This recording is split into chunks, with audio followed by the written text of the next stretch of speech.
सो ये जो वीडियो है उनके लिए है जो मॉप अप राउंड में पार्टिसिपेट करना चाहते हैं। ठीक है, आपको जो राउंड 2 में जो कॉलेज मिला है आप सेटिस्फाई नहीं हो, या सपोज आपका अपग्रेड ही नहीं हुआ हो, या हो सकता है कि आपको राउंड 1 में भी नहीं कोई कॉलेज मिला, राउंड 2 में भी कोई कॉलेज नहीं मिला। ठीक है, तो अल्टीमेटली आपका टारगेट है कि मैं मॉप अप में पार्टिसिपेट करूँ।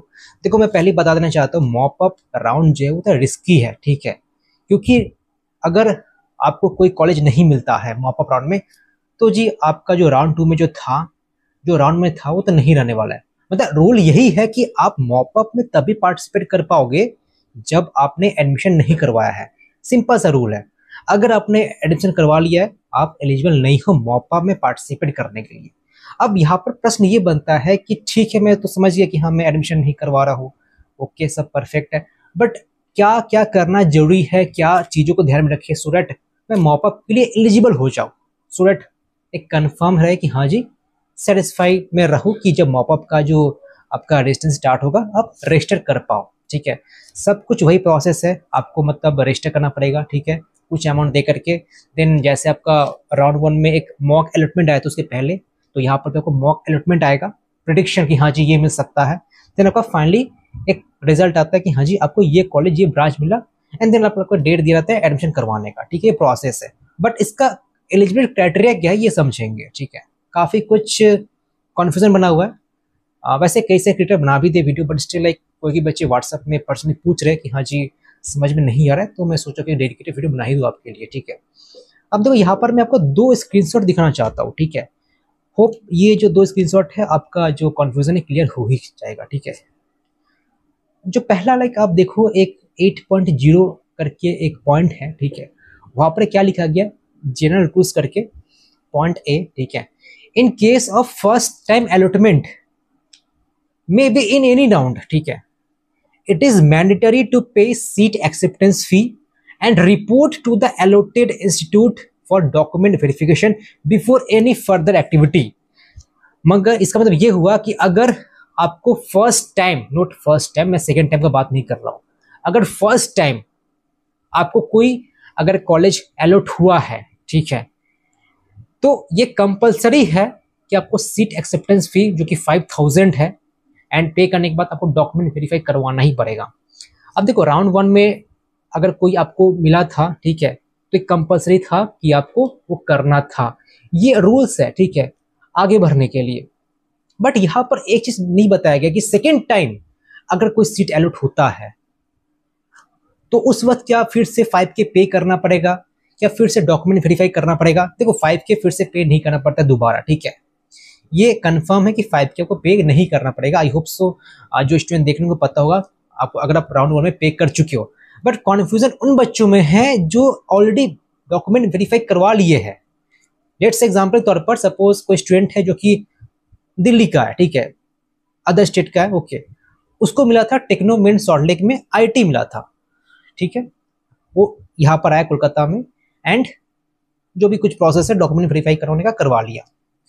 अब फिर से वापस चला गया। ठीक है, अब सेकेंड टाइम में उसका सीट हो गया अपग्रेड, या सपोज वही रह गया। ठीक है, तो क्या फिर से डॉक्यूमेंट वेरीफाई करवाना पड़ेगा? क्या करवाना पड़ेगा? अब देखो, अगर आपका वही कॉलेज रह गया है, मीन्स टेक्नोमेंस और लेकर IT ही रह गया है, देन ये नहीं करवाना पड़ेगा क्योंकि आपने डॉक्यूमेंट वेरीफाई करवा दिया है ना, क्या दिक्कत है? ठीक है, और क्या है, सपोज आपको कोई नया कॉलेज मिल चुका, मीन्स सीट आपका अपग्रेड हो चुका, ठीक है, लाइक हेरिटेज का CSE मिल चुका, तो क्या मुझे हेरिटेज में जाना पड़ेगा डॉक्यूमेंट वेरीफाई करवाने के लिए? सीट एक्सेप्टेंस पे नहीं करना पड़ेगा, क्या डॉक्यूमेंट वेरीफाई करवाना पड़ेगा to participate in mop up round? ये प्रश्न बना हुआ है। अब यहाँ एक और मैं स्क्रीनशॉट दिखाना चाहूंगा, आई होप सो ये आपका कॉन्फ्यूजन क्लियर कर देगा कुछ हद तक। ठीक है, राउंड 2 अपग्रेडेशन, यहाँ पर क्या लिखा गया, round 2 being the last and final normal round there is no scope of further upgradation। मतलब राउंड 2 एक लास्ट राउंड है। ठीक है, मतलब मॉप अप राउंड 2, ये मॉप अप अलग है। ठीक है, राउंड 2 राउंड 1 अलग है। तो round 2 being the last and final normal round there is no scope of further upgradation। मतलब यहाँ पर बात मुझे ये समझ में आया कि आपको अपग्रेड करने के लिए कॉलेज नहीं जाना पड़ेगा। मतलब मुझे तो ये लगा, ठीक है, maybe I am wrong, ठीक है, कि आप अगर कॉलेज, सपोज आपको हेरिटेज का CSE मिल चुका, ठीक है, अब वहां पर जाकर के आप क्या ही अपग्रेड करोगे, मतलब यहाँ पर ये बात निकल रहा है, अगर आप जोड़ दोगे इस लाइन पर, ठीक है, कि हेरिटेज का सीएससी मिला, पहले टेक्नोमेंट का आईटी था, तो हेरिटेज आप क्यों ही जाओगे अपग्रेड करने के लिए, क्योंकि आपका राउंड 2 ही लास्ट राउंड है। अब देखो, पहला बात ये जो है ना, ये आपका एक तरह का आपका लाइफ का सवाल है, ठीक है। 4 साल है आपका, ठीक है, 1 साल का ईयर लॉस भी हो सकता है अगर कुछ गलती डिसीजन कर लो तो। एंड ये देखो, इस साल काफी कुछ रूल्स चेंज हुआ है, ठीक है, जो कि पिछले साल नहीं था। तो व्हाट आई विल सजेस्ट कि आप एक काम करना, ठीक है, आपको जो कॉलेज अलॉट हुआ है, वेदर आपको सपोज सेम कॉलेज ही रह गया है, टेक्नोमेंट का आईटी, ठीक है, प्रॉब्लम जानते हो किसके साथ है? प्रॉब्लम उनके साथ है जो बाहर के बच्चे हैं, ठीक है। यहाँ के जो बच्चे हो तो तुरंत कॉलेज जाएंगे, पता कर लेंगे, सब कुछ काम खत्म हो जाएगा, ठीक है। बट जो अदर स्टेट के उनके साथ ये प्रॉब्लम है, तो मैं क्या बोलूंगा कि आप जो हेल्प डेस्क नंबर है कॉल कर सकते हो, ठीक है, एंड काम कर सकते हो, कॉलेज को कांटेक्ट कर सकते हो कि जी मुझे ये मिला था, मुझे ये अब आपका कॉलेज मिल चुका, क्या मैं आऊँ? अगर मैं मॉपअप में जाना चाहता हूँ, वैसे मॉपअप में काफ़ी कम स्टूडेंट पार्टिसिपेट करने वाले, तो कंफर्म है, क्योंकि इस साल अगर देखो तो लाइक सबका अपना एक्सपेक्टेड कॉलेज मिल ही गया, ठीक है। लाइक अगर देखें तो जिसका रैंक 40K था उसको हम लोग के स्टूडेंट में एनरोल थे वो, ठीक है। नरोला का CSDS मिला है, ठीक है, अप्रॉक्स था। एंड लाइक मेघना शाह का आईटी मिल चुका, तो एक ठीक ठाक मतलब एवरेज मिल ही चुका।